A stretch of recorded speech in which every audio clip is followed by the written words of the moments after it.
नाशिकचा विकृत बाबा अशोक खरात हा त्याच्या महिला भक्तांचा विश्वास संपादन करून किंवा अनेकदा त्यांच्यावर जबरदस्ती करून त्यांना गुंगीचं औषध प्यायला देऊन त्यांच्याबरोबर लैंगिक अत्याचार करायचा, त्यांचं लैंगिक शोषण करायचा, हे आत्तापर्यंतच्या तपासामध्ये समोर आलेलं आहे. मात्र तो केवळ लैंगिक शोषणच करायचा का? तर तसं नाहीये. तो या सगळ्याच भक्तांचं आर्थिक शोषण सुद्धा करत होता आणि हे सगळं आर्थिक शोषण करण्यासाठी वेगवेगळे टप्पे असायचे, वेगवेगळ्या पद्धतीनं हा सगळा पैसा उकळला जायचा आणि या सगळ्यातला सर्वात महत्त्वाचा एलिमेंट होता तो म्हणजे या बाबाकडून दिला जाणारा रत्नाचा खडा. या बाबाच्या अनेक भक्तांकडे रत्नाचे खडे आहेत, जे खडे त्यानं पेंडंटमध्ये घालण्यासाठी दिलेले आहेत, काहींना अंगठ्यांमध्ये घालण्यासाठी दिलेले आहेत आणि याच खड्यांच्या माध्यमातून या बाबानं आत्तापर्यंत कोट्यवधी रुपये कमवले असण्याची शक्यता आहे. तशा आशयाची माहिती सुद्धा समोर येताना पाहायला मिळते.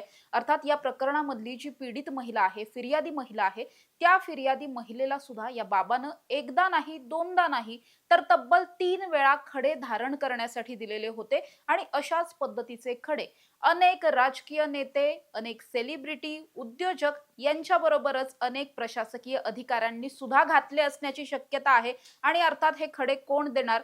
तर हाच विकृत बाबा अशोक खरात देणार. त्यामुळे या अशोक खरातचं आणि या रत्नांच्या खड्यांचं नेमकं प्रकरण काय आहे समजून घेणार आहोत. नमस्कार, मी समृद्धी आणि तुम्ही पाहताय टॉप न्यूज मराठी.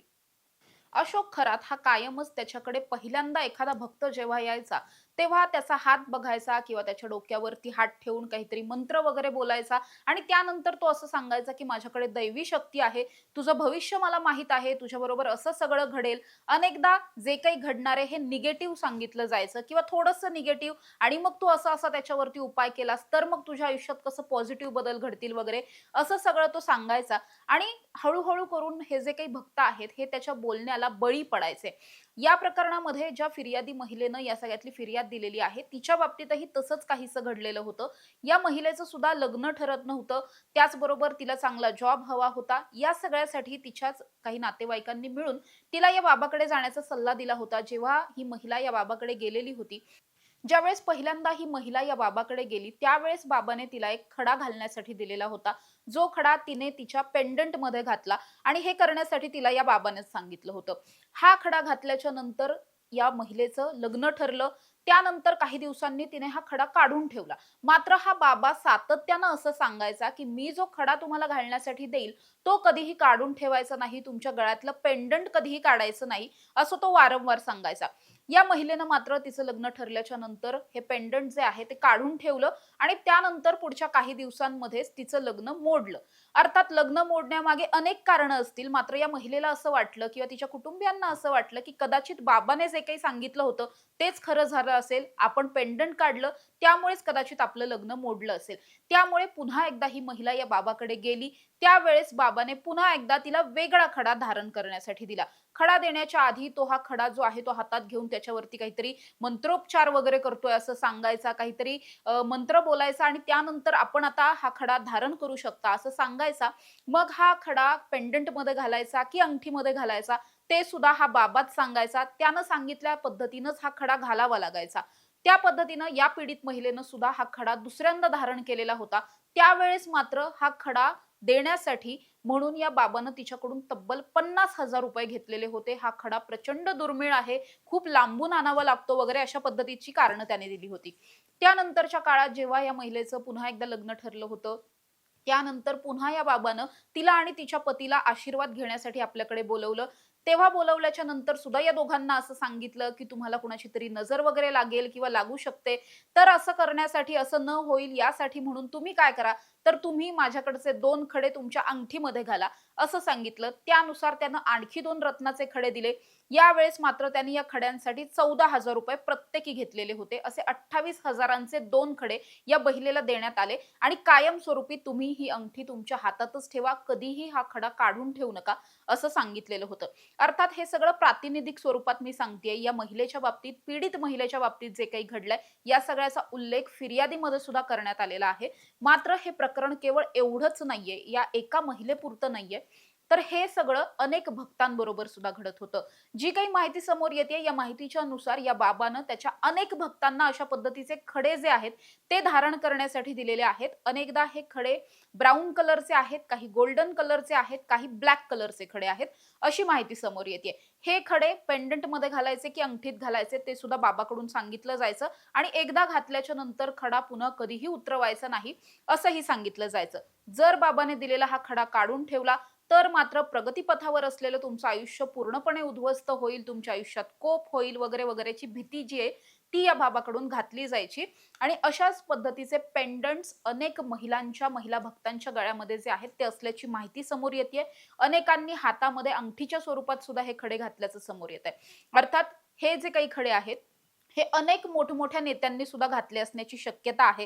त्यामुळे या बाबाने हे खडे नेमके कुणाकुणाला दिलेले होते, यामध्ये काही सेलिब्रिटीज आहेत का, यामध्ये काही प्रशासकीय अधिकारी आहेत का किंवा राजकारणी मंडळी आहेत का, या सगळ्याची सुद्धा चौकशी होणं तितकंच गरजेचं आहे. कारण या सगळ्यामध्ये केवळ खडा देऊन हे सगळं संपत नव्हतं. या खड्यांच्या बदल्यात लाखो रुपये सुद्धा मागितले जायचे आणि ते अनेक भक्तांकडून दिले सुद्धा जात होते. या खड्यांची विक्री जी आहे ती अगदी 10-15 हजारांपासून ते चक्क 3-4 लाखांपर्यंत सुद्धा होत असल्याचा दावा जो आहे तो सामाजिक कार्यकर्त्या तृप्ती देसाई यांनी केलाय. त्यांचं असं म्हणणं होतं की त्यांना जी काही माहिती मिळाली आहे या माहितीच्या नुसार हा जो बाबा आहे तो अनेकदा किलोंच्या दरामध्ये हे सगळे खडे जे आहे ते घेऊन यायचा. 3,000 रुपये किलो, 4,000 रुपये किलो असे मोठ्या प्रमाणात खडे जे आहे ते एकदाच तो घेऊन यायचा. तेच खडे तो स्वतःकडे ठेवायचा आणि त्यानंतर दुर्मिळ खडे आहेत, मंत्रोपचार केलेले खडे आहेत अशा पद्धतीनं सांगून, दैवी शक्ती आपल्यामध्ये असल्याचं सांगून हे खडे पुन्हा मग हजारो लाखो रुपयांना त्याची विक्री केली जायची, ज्यामधून खूप मोठं उत्पन्न सुद्धा या बाबाने कमवल्याचं आता समोर येत आहे. त्यामुळे तृप्ती देसाईंनी हे जे काही आरोप केलेत या आरोपांमध्ये किती तथ्य आहे हे सगळं सुद्धा आता तपास यंत्रणांनी शोधणं गरजेचं आहे. त्याचबरोबर बाबाने दिलेले हे खडे नेमके कुणाकुणाच्या हातात किंवा गळ्यामध्ये आहेत हे सुद्धा शोधणं अत्यंत गरजेचं आहे. कारण ज्यांच्याकडे हे खडे आढळतील त्यांचे बाबांबरोबर खास संबंध असणार आहेत हे सुद्धा नक्की स्पष्ट होईल. अर्थात हे खडे केवळ हा एकच बाबा देतो का, तर असं नाहीये. अनेक महाराज आहेत, अनेक बाबा आहेत जे अशा पद्धतीने रत्नांचे खडे घालण्याचे सल्ले दिले जातात त्यांच्याकडून हे रत्न सुद्धा अनेकदा दिली जातात किंवा अनेकदा आपण बघतो काही सोन्याच्या दागिन्यांच्या दुकानांमध्ये सुद्धा हे सगळे खडे जे आहेत ते विक्रीसाठी ठेवले जातात. मात्र या भोंदू बाबाच्या प्रकरणामध्ये, या विकृत बाबाच्या प्रकरणामध्ये हा खडा नेमका त्यानं कुणाकुणाला दिलेला आहे हे सगळं पाहणं आणि त्याच्या लिंक जोडणं हे खूप महत्वाचं असणार आहे. कारण त्यामधूनच कदाचित अनेक महत्वाचे धागेदोरे सुद्धा तपास यंत्रणांच्या हाती येऊ शकतात. त्यामुळे या खड्यांच्या बाबतीत नेमकं काय काय समोर येतंय, कुणी कुणी हे खडे धारण केलेत, या सगळ्या विषयीची माहिती जी आहे ती समोर येणं सुद्धा तितकंच महत्वाची आहे. अशा ताज्या आणि महत्वाच्या बातम्यांसाठी तुम्ही पाहत राहा टॉप न्यूज मराठी. आपला महाराष्ट्र, आपली बातमी. तुमची car, electric panel, data server आगीपासून सुरक्षित आहे का? नाही? मग आजच बसवा F protect temperature activated fire suppression device. यामध्ये आहे eco friendly non toxic pressurised liquid जे आग लागल्यास क्षणार्धात ऍक्टिव्हेट होऊन आगीवरती मिळवते नियंत्रण. बसवण्यास अतिशय सोपे आणि सुटसुटीत टेकालिपचे एक दर्जेदार उत्पादन एफ प्रोटेक्ट.